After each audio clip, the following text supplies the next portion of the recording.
Assalamu alaikum students, it's your English teacher from ME Foundation School. Today we are here to explain the weekly homework assignment which is revised.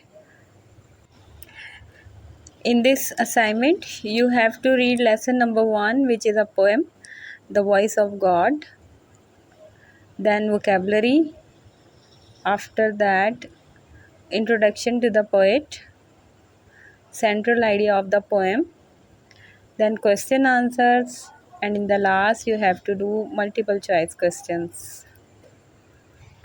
So students, before we start our lesson, let's have a look to the title of the book, which is Secondary Stage English Book 2, which has 26 total lessons. 13 are poetic lessons and remaining 13 are prose lessons. Okay? And this is our first poetic lessons, which is The Voice of God by Louis I. Newman. इसमें S जो है वो silent है, कुछ लोग इसे Louis आई Newman भी पढ़ते हैं, लेकिन actual word is Louis I Newman. So dear students, this is the poem.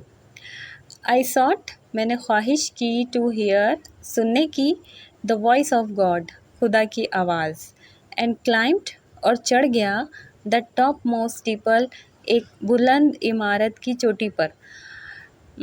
Steeple is the topmost part of a religious building, which can be a church according to the poet.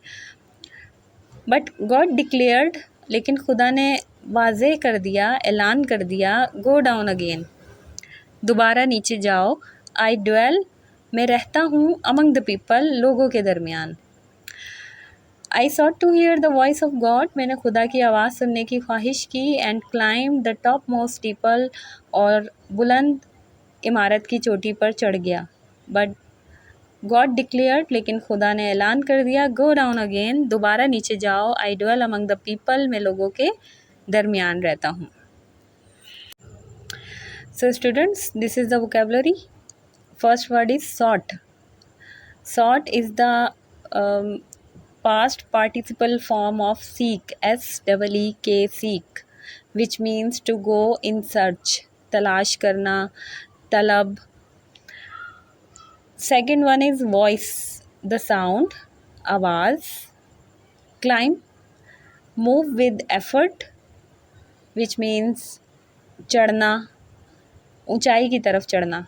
Declare, वाज़ेह कर देना, to announce. Dwell, to live, रहना. आपने ना सिर्फ English to English meaning अपनी notebook में copy करने हैं, बल्कि इंग्लिश टू उर्दू मीनिंग भी आप लाजमी लिखेंगे. ठीक है. इंट्रोडक्शन ले लेते हैं पोइट का. रेफरेंस आपको दिया गया है एमई फाउंडेशन स्कूल के नोट से. ये तमाम मटेरियल आपको अवेल होगा. The poem the voice of God was written by an American poet Louis I Newman. एक अमेरिकन शायर लुई आई न्यूमैन ने ये नज़म द वॉइस ऑफ गॉड लिखी है. Who was born in Providence Rhode Island, USA, जो Providence Rhode Island USA में पैदा हुए इन 1883, 1883 में, एंड डायड इन 1972, और उनका इंतकाल 1972 में हुआ. He studied in Brown University, अपनी तालीम उन्होंने ब्राउन यूनिवर्सिटी से हासिल की. There are many books to his credit on religious subject, मजहबी मौजू पर उन्होंने बहुत सी किताबें लिखी. This poem brings out his religious bent of mind, और इस नज़म से भी उनका मज़हब की तरफ झुकाव जो है वो वाज़े नज़र आता है. ठीक है. So what is the central idea of the poem? This poem reveals the true aim of life, that is to serve humanity. ये नज़म हमारे ऊपर उस सच्चाई को खोलती है जिसमें हमारे असल मकसद हयात को बताया गया है, जो कि इंसानियत की खिदमत है. This conveys the clear message, ये नज़म बहुत वाज़े पैगाम देती है, दैट दोज, के वो लोग, who search favour and bless of God, जो खुदा की रहमत और उसकी रज़ा चाहते हैं, must love and serve humanity, उन्हें लाजमी खिदमत करनी चाहिए इंसानियत की और इंसानों से मोहब्बत करनी चाहिए। The approach to God indirectly connected with the service of humanity. खुदा तक पहुंचना इंसानियत की खिदमत से होकर गुज़रता है। गॉड इज़ प्रेजेंट एवरीवेयर, खुदा हर जगह मौजूद है। And one can find him by serving humanity, और कोई भी उसको पा सकता है इंसानियत की खिदमत करके। सो students, this is the central idea of the poem.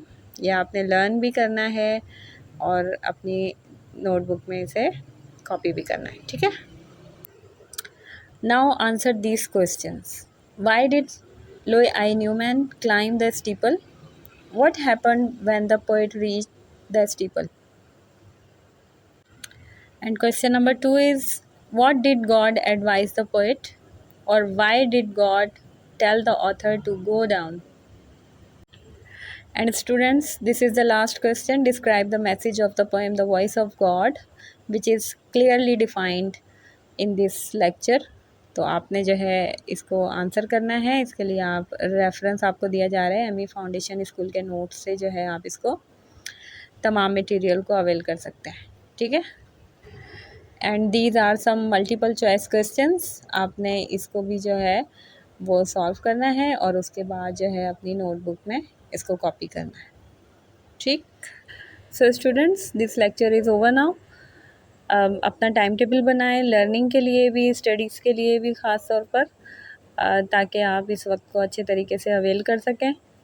और इंशाल्लाह नेक्स्ट लेक्चर के साथ आपसे जल्दी मुलाकात होगी। Thank you so much. अल्लाह हाफिज़।